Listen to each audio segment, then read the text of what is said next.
Welcome to another Places of Interest adventure with Getting Lost. Today, we are doing part 6 of our Bridges of the Singapore River adventure. So let's get to it.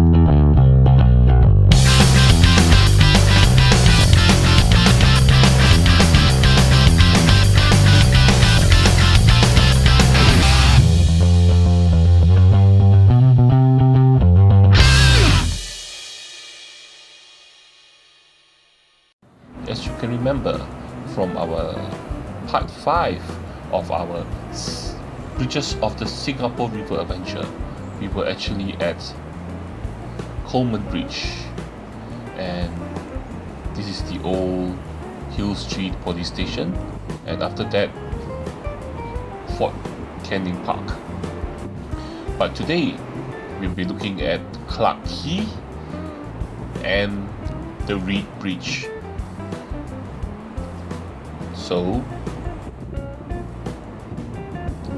before we start, I need to bring your attention to the boats in the river. These boats in the river are actually bumboats. These bumboats were boats that previously used to go under these bridges and help to carry in goods and cargo from the sea, the incoming ships in the sea, and then they'll bring it in all the way to Boat Quay, and also all the way here to Clarke Quay, where a lot of the warehouses were. So these bumboats, or tonggangs, which is known in Chinese, used to ply this area for trade, ply the river for trade. And this is one of the new shopping centers called the Central, which is located along opposite of Clarke Quay along the Singapore River, and underneath this shopping center is the Clarke Quay MRT station. But before that, before we go on our walk, why don't I introduce you to some food? The place I'm going to introduce you to is actually in the Central, which is called Rendezvous Restaurant. Rendezvous Restaurant actually is a restaurant that used to be located at Rendezvous Hotel, which was near Dhoby Ghaut MRT station, and it was also rumored that the hotel itself got the name from this restaurant. And this restaurant is now has moved to this place, the Central, due to the renovation done to the Rendezvous Hotel previously. So basically what they serve here is nasi padang, which is Indonesian rice with curry. And here's the food. First of all is this sayur lodeh, which is a vegetable coconut curry with the rendang. This is a curry chicken, and this is a sambal goreng. This is basically some Indonesian food, Indonesian rice, which has come to Singapore, and they have actually changed it a bit to actually suit our local taste. You also give you a bowl of curry to eat with your rice. The food here is actually quite tasty. Taste-wise, it's slightly different than what you find in Indonesia, but it's actually quite nice, quite tasty. And only problem is that it is a bit pricey, but this place is open for lunch and dinner. So if you do come here and eat here, you won't regret it. The food here is good. After your meal, you can continue your walk. Okay, as you can see here, across the river here, this is the Reed Bridge. This bridge was opened in 1989. It was named after a politically and socially active merchant named William Henry McLeod Reed. Okay, this bridge was actually built to replace an earlier bridge called the Merchant Bridge, which was built in the 1880s. This bridge also marks the uppermost limit of Boat Quay and was sometimes called Reed Bridge because of its colour. But as you can see today, there's different already. This bridge itself is actually part of Clarke Quay, and it's actually a pedestrian bridge that people actually use to cross from one side of the river to the other. And also another historical note is that this bridge was also used for storytelling. That means that previously there was storytelling and was actually performed, and some opera, or actually some storytelling and opera performances were actually performed on the bridge. But as you can see now, this is mainly a pedestrian bridge for people to cross over to Clarke Quay. And also, as you can see, that Clarke Quay itself is actually quite unique in the sense of majority of the inner streets are actually covered walkways, so that you cover you from the elements. So after your meal at the central Rendezvous restaurant, you can actually cross over the bridge, the Reed Bridge, to actually head to Clarke Quay. Okay. As you can see, Clarke Quay actually retains a lot of its architectural heritage. As you can see, all the buildings here used to be warehouses, used to be commercial houses, shop houses, and even there was even a dock here. So a lot of the original architecture was actually saved. Okay. Clarke Quay from the 1800s served as a dock for the loading and unloading of cargo for the warehouses and commercial houses. And also you can see that they actually have built this covered walkway to protect people from the elements. And then you can see there's also a lot of each street also has a name. Okay, so basically Clarke Quay was actually named after Sir Andrew Clarke, who was the governor of the Straits Settlement. The history of Clarke Quay is actually tied to the Singapore River.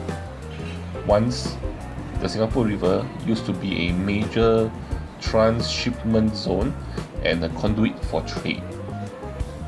Okay, and this area here, Clarke Quay, okay, had many warehouses, commercial houses, shop houses, docks. Was also located along the river. Okay, and you can see here, this is Clarke Street, named after Sir Andrew Clarke. Okay, so basically what happens is, in the past you didn't have all those chairs at the side of the river. So basically there was actually just the boats where she will come up to the shore, and then you'll have coolies. Coolies were actually the manual labor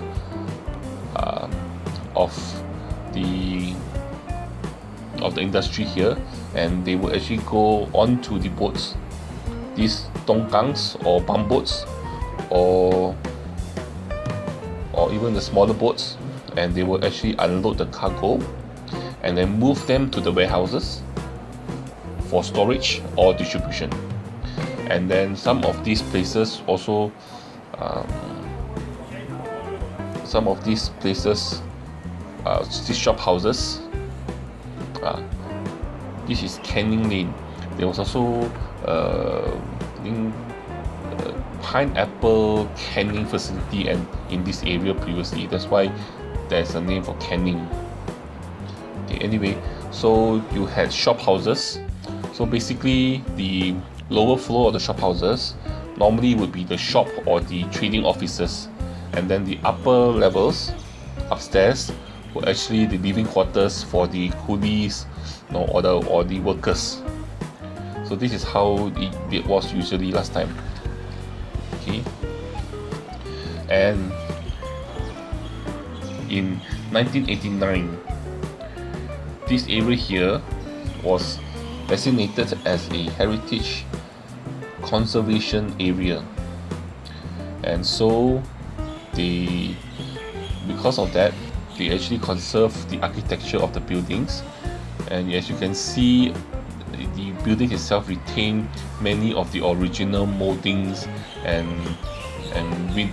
window, like the French doors here, you know, and all the different architectural items, units, I mean architectural features. Okay. And after this place has been designated as a heritage conservation area, they actually redeveloped this area into a commercial and entertainment district, which is what it is now. So there are now a lot of bars, a lot of clubs, you know, a lot of restaurants in this area here. Okay. And also one more thing I noticed, because of all these metal bars and all the trees they built along the walkway, is sometimes when you're walking through it, it makes it feel like you're walking through a forest. So I mean, for me, I wouldn't, like for example this area here, you see there's so many, see there's a tree here, and then you have this metal bar here, so it makes it look like a forest. So it's like a Clarke Quay forest. Maybe I'm the first person to name the place. There's a Clarke Quay forest. Anyway, as you're actually going through the side of Clarke Quay, you can actually notice some of the old warehouse doors. These are the warehouse doors, old warehouse doors that used to be used as a warehouse, but look at the fixtures here, very unique, which they don't actually use nowadays. Anyway, other than that, along here you can also see that there is this place which is yeah, and this is also one of the features of Clarke Quay, when they have ventilation fans, you know, to blow air in so that the place is not too hot. And these are the machines that actually pull in the air, the fans. As you go in here, you actually come into a, how do I say this, a open area in the middle of all these old buildings. And sometimes they have some concerts or performances in this open area here. So do look out for that if you're here sometimes. It'll be quite interesting.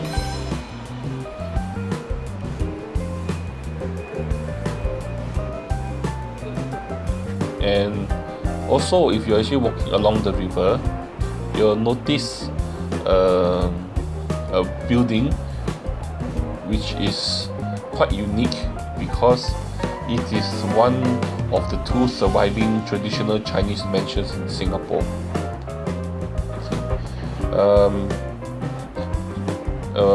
At the moment of the filming, when I was filming it, the place is actually still being renovated, but this building here is actually the oldest building in Clarke Quay. It's called the River House. Okay.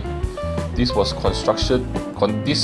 building was constructed in the 1880s and used as a residence and a warehouse for spices and other commodities.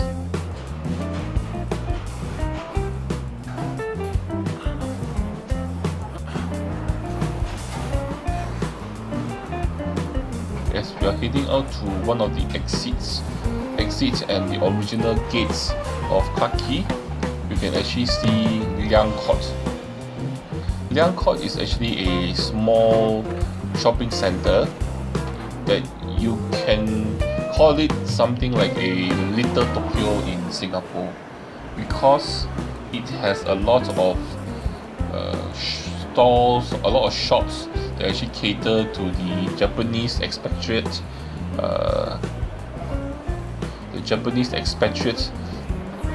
community in Singapore. First of all, we have just passed by the one on your left here is actually a Japanese restaurant. Okay, If you're actually heading down here, there's also in front there is the Novotel Hotel, but just this is one of the entrances to Liang Court. Okay, as you go in, you will notice first of all that there are lots of Japanese restaurants that serve a lot of different types of Japanese food, and also sell clothes and other items, Japanese influence items. And a lot of Japanese brands are being sold here. And even I think on the third level here, you also have a Kinokuniya, which is a Japanese bookstore. Okay.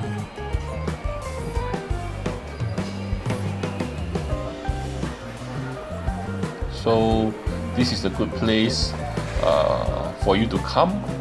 If the weather is too hot, you can come into the shopping center to grab lunch. On the second level, there's also many more restaurants, Japanese restaurants you can go and eat at, and also there's a Uniqlo for you to shop at. And then here are some of the restaurants on the second floor. I think there's also a cafe on the second floor that you can visit. And there's also this place called Tonkotsu Kazan Ramen. Basically, the interesting thing about this is that they have some ramens which are actually cooked in Korean stone bowls. So when you put it in a stone bowl, they actually cover it up with a pan, like a cover with a hole on top. So and then the hot steam will come out. So it gives the impression of a volcano. So it's something interesting and different that you can try. And if I'm not mistaken, they also have a branch in Bangkok. You can also try it in Bangkok. So this is a unique ramen place you can try. And you can also go down to the basement. In the basement itself, there is even more Japanese food that you can try. First of all, there's a cafe here. Cafe, we can buy cakes, eat cakes. And then you have a shop here that sells a bit of Japanese snacks. And then this is Gongcha, which is Taiwanese milk tea. On your right is a shop selling bentos. Okay. Then directly in front, if I'm not mistaken, is a Hokkaido restaurant. Okay. And then next to the Hokkaido restaurant, you actually have a shop selling collagen soup. For those females who want to have better skin, you can try to have collagen soup, collagen stew. Okay, and many other items along here. But what I like most about this place is that first of all, there's also more food stalls here. If you turn to your left after the food stalls, you will see Mediya Supermarket. This is a Japanese supermarket where you can buy all your Japanese groceries and sundry goods.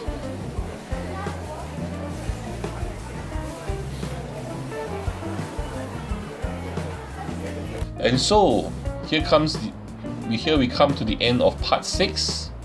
I know that we didn't move quite very far for the last 2 parts, but there were interesting places to visit, so I will just take you for a short detour. Hopefully in the next part we will travel further, and please join me. Thank you very much, and bye bye.